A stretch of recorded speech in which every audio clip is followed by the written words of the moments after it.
So how do you get yourself to attract whatever you want into your life? Well, the principle in itself is quite easy. And I want to explain it using a reference that I believe that you will relate to. A magnet. If you've ever held a magnet in your hands, or if you've ever observed someone using a magnet, then you perhaps understand the principle behind the law of attraction in action. You know, we've heard so much about the law of attraction and how we can use it individually in our lives to enable us to achieve what we want. So much has been written about it that some do not really believe that it works. Now, I am a very practical person. I believe in work. But in addition to work, I also believe in the power of the mind. I believe that everything you have in your life begins as a thought. I believe that the best way to change your life is to start with a thought. Because through your thoughts, you develop an idea. Through an idea, you develop a picture of that future you want or whatever you want. Through that picture in your mind, you develop feelings that are connected to those thoughts. Those feelings will enable you now take the action needed to be able to attract into your life whatever you want. So I believe very much in the law of attraction. In the same way, I believe that the law of attraction is like one side of a coin. And on the other side of the coin is the law of action. You need both for the coin to be complete. But what I want to share with you in the next few minutes is really how you can start to attract into your life whatever you want. If you hold a magnet in one hand and place that magnet as close as you can to an object that it can attract, you notice something instantly. The object draws close towards the magnet. Similarly, if you were to just hold the magnet in your hand and you were to bring that same object close to the magnet, you find that the product or that item automatically moves as quickly as it can towards the magnet. The attraction power depends on what we call the magnetic field. You know, how powerful the forces of attraction of that particular magnet is or could be. In the same way, if you understand the principle behind a magnet, and maybe you don't understand the principle, if you understand and you can see or you have seen a magnet in operation, then it's probably safe for me to say that you believe in the principles behind a magnet. If your answer is yes, then I want to share with you, I want to suggest something to you which might sound a bit unique or foreign to you. What I want to say to you is that your mind works in the same way as a magnet. That your mind is a magnet. Your body is a magnet. Your inner self is a magnet. And each of those tools, should we choose to call them tools, can be used to attract anything you desire into your life. Just like a magnet can attract something to it, you too can attract whatever you want. If you have a positive mental attitude, if you have an attitude that is positive, you will always attract positive things to you. Interestingly, because the magnet itself, like a soil, is neutral. If you have negative thoughts and you have a negative attitude, you will also attract negative things into your life. Because the mind does not discriminate between a good or a bad thoughts. It simply acts on the input it's given. Now, one of the things I want to say to you so you can understand this a little bit better is this. We all have this magnetic power, this force field within us. Interestingly, that force field can stay there dormant. It can stay there dormant and never be experienced or never be used. Why? Because having the power within you means nothing except you're willing to put that power into action. But to do that, you must start with what I call a belief. You must believe that the power resides in that magnet before that magnet can attract what you want into your life. Similarly, you have to believe that you have the power within you to attract any thoughts, to attract anybody, to attract anything into your life. Without belief, the power lies dormant. Your belief in yourself is what activates the attraction. The law of attraction, or the power of attraction, is activated by the belief. And part of that belief you have is connected to what I call the law of expectation. The law of expectation is almost like the highest expression of your belief. It's simply something you do in anticipation that what you're expecting or what you want will occur. So a magnet stays on a shelf or could stay on a tabletop and do nothing. For that magnet to be put into use, for the powers of the magnet to be seen and observed, you have to move that magnet within close proximity to the object you want it to attract. And that is the starting point to getting anything you want. You have to put yourself in a place whereby you can attract what you want. Sitting in your house and, chanting incantations and affirmations and self-talk words to yourself would do you nothing. It would do you no good. It doesn't violate or contradict the fact that you already have the power within you. But what it shows is that you have not understood the principle of the law of attraction. The law of attraction is activated, or the principle of attraction is activated by getting yourself from where you are and getting in close proximity to what you want to attract. Now, there are various ways of doing this. And let me give you one very simple way, how you can start the process. Because this is what has kept a lot of people, from fulfilling their dreams and goals. Many people are optimistic. Many people are excited about the future. Many people are very enthusiastic about the future. But very few people achieve what they want. And the big question is why? If this principle really works, then why don't we achieve what we want? One of the biggest reasons is because most people believe that the law is complete by itself by simply thinking about things you want and speaking aloud things you want. The law is not complete except you take action. The first step of your taking action is you have to demonstrate your belief in that law by getting in close proximity to what you want to attract. To do this, it starts by you crystallizing your thoughts and saying, well, what do I really want? What is it I really, really want? And guess what? You cannot choose, you cannot decide what you want from life except you know what you want. So you have to start with clarity. In so many cases, a lot of people are attracting into their lives what they do not want. And then they complain about it. The reason is simply because they haven't made the mind almost focused on sticking to a particular thought. They haven't chosen. They haven't decided what they wanted. And so what the mind has done, the mind has simply attracted whatever it's found itself within close proximity to. That's how powerful the mind is. That's how powerful your attitude is. That's how powerful your thoughts are. And that's how powerful you are as a person. You have to be so specific. In other words, let me use this word. You have to be definite about what you want. Until you're very clear about what you want, you will always attract things into your life, and some of them may not be what you want. You have to know what you want. Now, once you've crystallized your thinking, you need to have that thought, that dream, set as what we call a goal. You have to capture it in writing. Once captured in writing, you have to give it a timeline. Now, one of the reasons I love goals is this.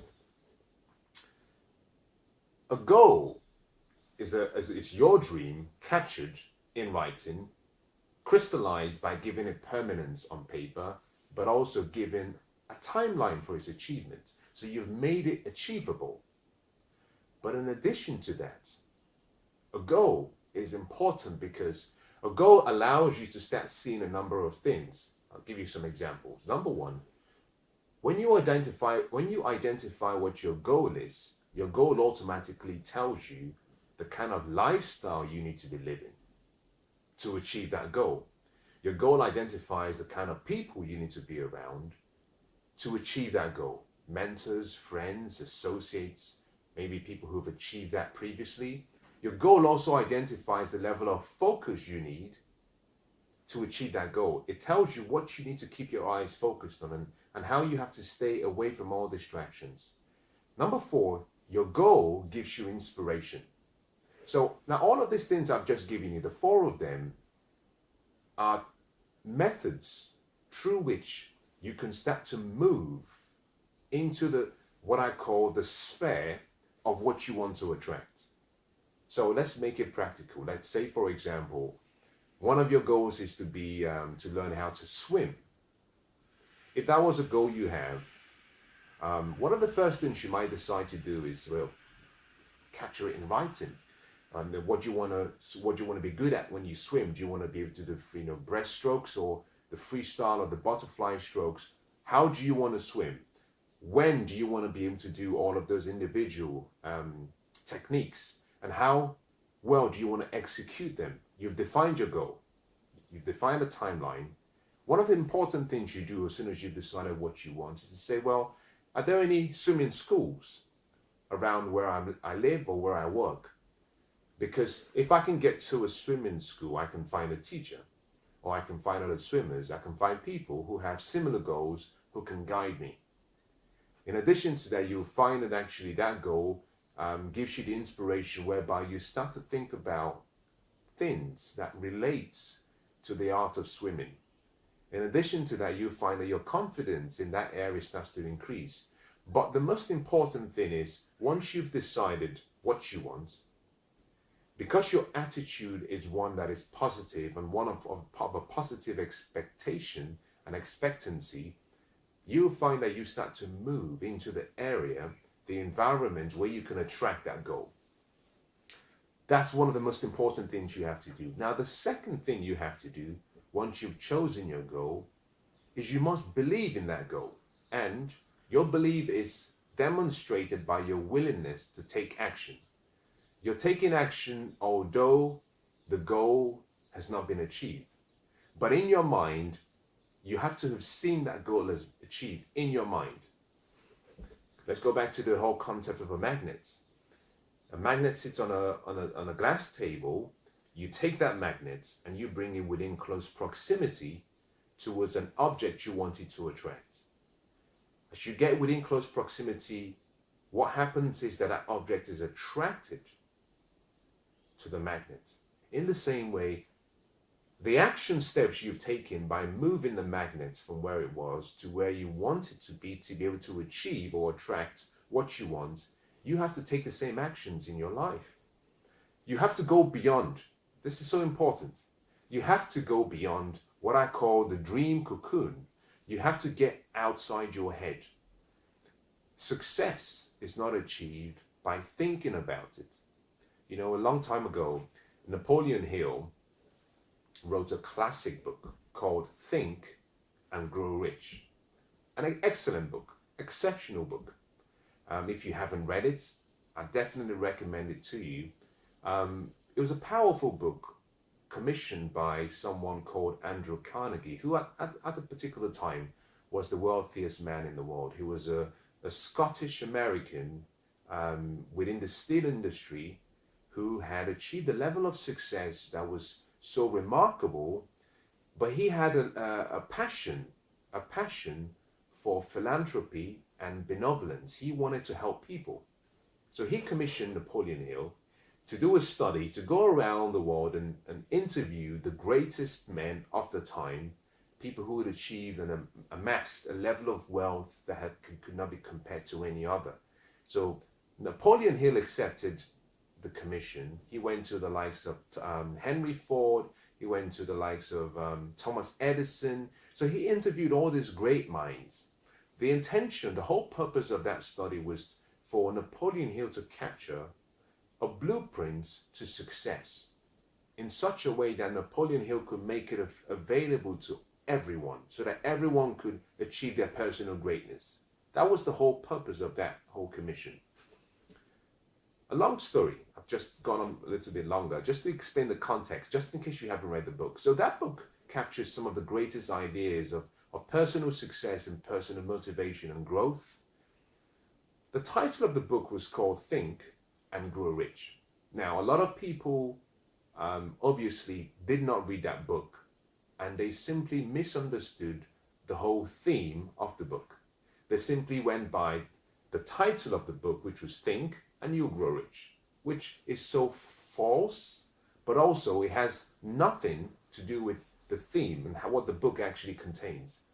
In that book, you will find a lot of examples and a lot of explanations on the fact that your thoughts are only completed and brought into reality by your actions. A lot of people dismissed and did not understand the importance that he was saying. First, you have to start with your thoughts. Then you have to go beyond the thoughts to the next level and start taking action. And then by taking action and going back between your thoughts and action and refining both, you can achieve your dreams and goals. See, many people are applying the law of attraction and being passive.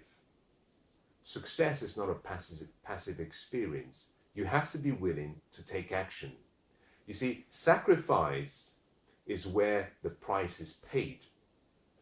The promise of the future, the promise of your better future has been destined already, is guaranteed. It's guaranteed based on a particular set of what I'll call outcomes on your part. It's based on a number of decisions and choices and steps you must take to achieve it. So success is not something that is going to be somehow refashioned and, whatever is left from the pool of success is then given to you. No. In life, the outcomes of our decisions have been destined. The outcomes of our decisions, the consequences of what we do have been destined. For example, if you do bad, there are going to be bad consequences. If you do good, there'll be good consequences. But your decisions belongs to you because you have the power of choice. Now, because your decisions belong to you, it means that the circumstances that occur in your life, when combined with the choices, the decisions and the actions you take, automatically the outcomes will vary.